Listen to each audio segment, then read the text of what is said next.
Mən pediatr Samirə Nağıyeva Medera Hospitalının həkimi olaraq sizi salamlamaqdan məmnunluq duyuram.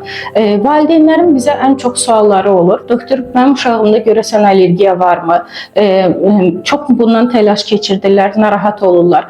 Valideynlərə qısa olaraq bildirmək istəyirəm ki, nə zaman allergiyanı düşünə bilərik? Əgər sizin uşağınız bir il ərzində tez-tez qrip xəstəliyi keçirdirsə, hər qripdə burun axıntıları 2 həftədən uzun davam edirsə və ya hər qrip olması öskürəklə müşayiət olunursa, bu zaman allergik xəstəliklərdən düşünə bilərik. Bəzən bunları ailələr qidaya bağlaya bilirlər. Bu zaman yanaşmada uşağın yaşı bizim üçün önəmlidir. Peyvəndləməsi varmı, yoxmu bizim üçün önəmlidir.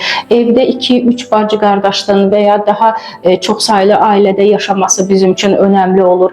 Xüsusən peyvəndləri tamamlanmayıb, o əhəmiyyətlidir bizim üçün.